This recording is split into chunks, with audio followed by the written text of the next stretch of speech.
So because I've restructured and I've thought about it, I've spent all this semester talking to this group of graduates going, which bit do you like? Which bit which bit should we change? And that's what you can be using this last quarter to do. Look at your structures and go, well, I don't really like having an hour and a half consult. I'm going to watch Geraldine's next Finding Your Flow webinar and really start thinking about getting this into an hour. Really start thinking about how I connect and how I communicate with my clients. Hello and welcome. Mentoring with Geraldine is a bite-sized practitioner podcast for naturopaths, nutritionists, herbalists, and practitioners. This podcast responds directly to your needs, the needs of the practicing natural therapist. With interviews, herbal discussions, something business and something clinical each week, you'll get the variety you need and enjoy to stay motivated in practice. Hello and welcome to Mentoring with Geraldine and the Bite Size Podcast. How are you today? How's it going in your world? How are your goals looking? We're in the final quarter of the year. I feel a little bit like a sports commentator. We're in the final quarter of the year. But when we look back over this year, it's very different to last year. I found that this year I just got on with things. I came out of myself. I didn't feel worried about the pandemic as such and my business because I thought I just have to get on. I can't be sitting around thinking about it all the time. I was thinking about it. It was affecting me. And it does every day. But with my business, I just thought I just have to keep going. I just have to keep doing this and not worry about it in the background. So although I think about it and although I worry about it, at the same time, I say to myself, this is my business. I just have to keep going. Everybody still needs health advice. Everybody still needs care. So I'm still doing what I enjoy doing. And what about you? Are you feeling that it's just too much for me, that you've given up, that you can't be bothered? Or do you feel motivated? Do you feel motivated to really keep going, but at the same time, you're a bit tired with it all? Because that affects us all. And I find that when I'm tired with what's going on, yes, I need a break. Yes, I need to get away, even if it's a staycation. A hot bath will actually do it. A day climbing the hill behind me will actually do it. But sometimes we have to go further afield. Sometimes we have to take a big holiday. Other times we just have to do things differently. Other times we have to move the office around, or we have to think about how is it that I can do something differently. And a lot of that is making sure that our boundaries are in place, making sure that we know what to expect, that we've planned, and that we've set our goals, and we're looking to the future. Because when we're worrying about things in the background and stuff that's going on, we're not thinking about the future. We're not thinking about where we're heading to. So in my academy, we've got, by the time this comes out, we will have had the virtual retreat. And in the virtual retreat, we have one once a year at the end of the year. And we think about our goal setting and going to the future and what's happening, in the future. So this year it's on the 23rd of October. And there's a lot in there. A lot happens on that day. We have meditations in the morning. We have visualizations for the future. We've got goal setting. We'll have a smudging session. So all sorts of things happen to help us think to the future. It's like the coaching course that I'm running for naturopaths and nutritionists to help you coach the client to understand that conversation and how important communication is, how we connect with language and how important these things are. And these are all looking forward. These are all going forward. How can I move myself forward? Where will I be going? What will I be achieving? And we don't want these things to be nebulous. I talk about this all the time, and that our goal setting shouldn't be nebulous. It does need to have a real, what is the future? What is the structure? What is the outcome? Just like our clients need to know what the outcome's going to be, and they need to timeline it as well. So I'm really into timelining what we do. How can we support our client? What is their timeline to success? We're going And I say to my clients, I'm going to need to see you every 2 weeks for the first 3 or 4 appointments. Then after that, we can stretch it out to 3 weeks. Then after that, we can stretch it out a bit further as you start to get better. And the other one is, of course, it's a month for every year that a person's been ill. So if they come into you because they've got food poisoning and they got it at the weekend, then we're going to be able to sort that out pretty quickly because they got it at the weekend. But if they got food poisoning 20 years ago and it's still affecting their bowel habits, then it's going to take us a long time to replenish that gut and replenish that bowel and do all the things to make the gut work better. So, these are the things that we need to tell our clients, and we need to communicate these things through as we look at this goal setting, as we look at this future. And here we are in the last quarter of the year, as I said, and now we have to look to 2022. Can you believe I'm even saying those numbers? I don't feel I should be saying those numbers. When did 22 come in?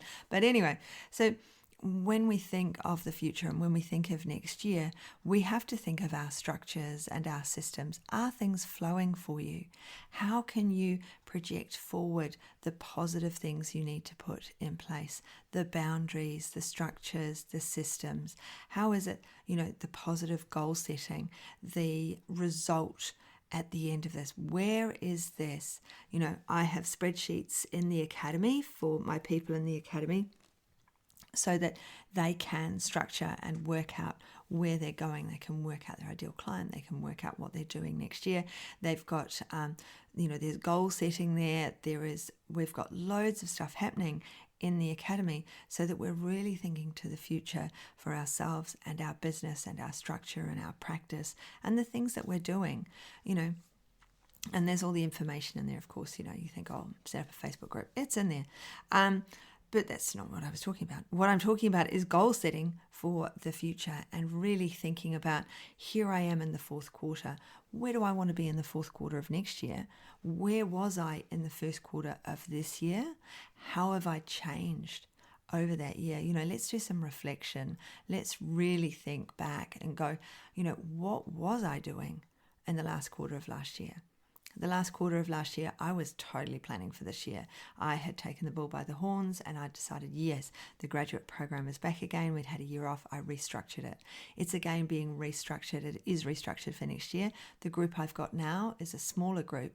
And so I was able to work with them and say, what do you prefer? How do you prefer to do this? And I'm like, well, let's do, they wanted block sessions. They wanted, mini study mornings, so that rather than just 1 hour of an evening or a lunchtime or whatever it was that we were doing before that I've done for the last few years. So next year now its structure is going to be Sunday mornings because everyone can come to a Sunday morning.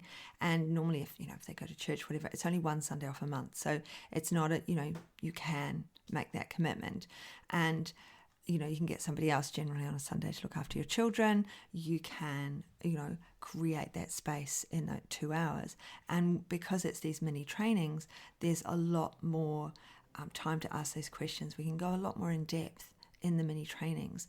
And so I'm doing more and more mini trainings. There was such a success with this group of graduate mastery program mentees that next year, a lot of my stuff is going into mini trainings so that we get that intensity of time, that intensity of support, and we're there together and I'm really helping people. So next year, I've already done a couple this year, but next year, if you look at the graduate mastery program, you'll see, we've got this intensity of time. So rather than spreading it over a long period of time, I've whooped it all up and made them mini training, so we really have that intensity. And yet I've still spread the other things out. I've still spread out like I always do with my next level group, and we talk clinical. That's all in there with the graduate program, but it's much easier to rock up to those dates. There's no difficult intervening dates like, what is this, what is that? It's just mini trainings and then one-to-one. So because I've restructured and I've thought about it, I've spent all this semester talking to this group of graduates going, which bit do you like? Which bit which bit should we change? And that's what you can be using this last quarter to do. Look at your structures and go, well, I don't really like having an hour and a half consult. I'm going to watch Geraldine's next Finding Your Flow webinar and really start thinking about getting this into an hour. Really start thinking about how I connect and how I communicate with my clients.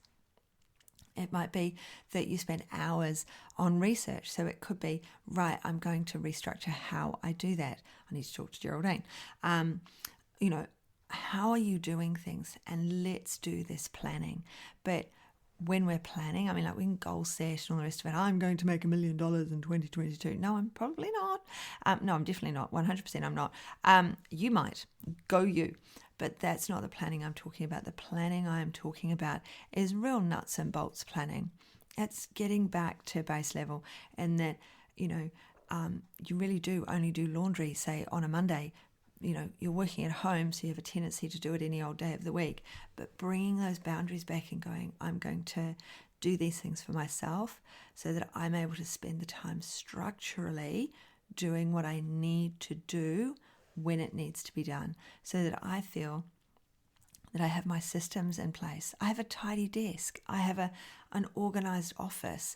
And I have these goals to maintain that tidy desk and maintain that, organized mind, to maintain these structures, to slowly build on this program that I've created.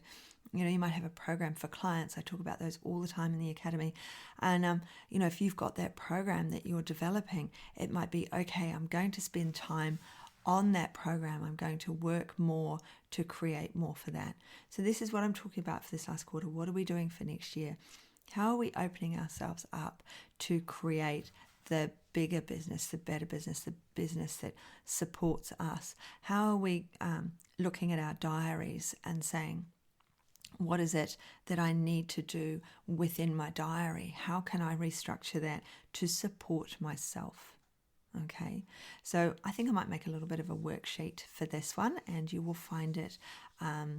There is a page that just says podcast downloads, and so you'll find that on my site, GeraldineHeadley.com, on that one, on the Podia site where I store all my content. So I think I'll put that there after this one, because just with some suggestions, some headings of things that you could look at for the goal setting. That's a little bit more than just how much am I going to earn. It's more like, what are the other things I'm going to be doing to support myself in my business? Okay. So what are you going to do to support yourself in your business is the big question for 2022 as we move forward. So just a few, little short one today, bit of food for thought. I will leave you to it. And you can go and download that. You'll find that on GeraldineHeadley.com. And I really look forward to catching up with you really soon. If you've got any, if you'd like to email me, do. It's Geraldine@mentoringwithgeraldine.biz. I'd love to hear from you. I'd love to, if you want me to be on here talking about things, then please let me know. If you'd like me to discuss something, do let me know. And of course, if you haven't already done so, I would love a review, please, on whichever system you're using, Spotify or iTunes or wherever you happen to be right now. That would be wonderful. Obviously, I prefer a 5-star one. Just saying, just putting that out there. But yeah, do get in contact. I love catching up with people. And of course, if you're not in Strictly Education and Support, do make sure that you go and get yourself in that Facebook group where I do trainings every week on a Tuesday. So I'm going to leave you to it. Have an absolutely brilliant one. Look after yourself, and I'll speak to you soon. Bye. Thanks so much for joining me today. Don't forget to rate, review, and subscribe to the podcast for the weekly episodes. If you'd like even more support and learning, then the Academy is for you. Here you'll find part 2 of the herbal discussions, more clinical learning, and case studies to support your clients in practice. Bye for now.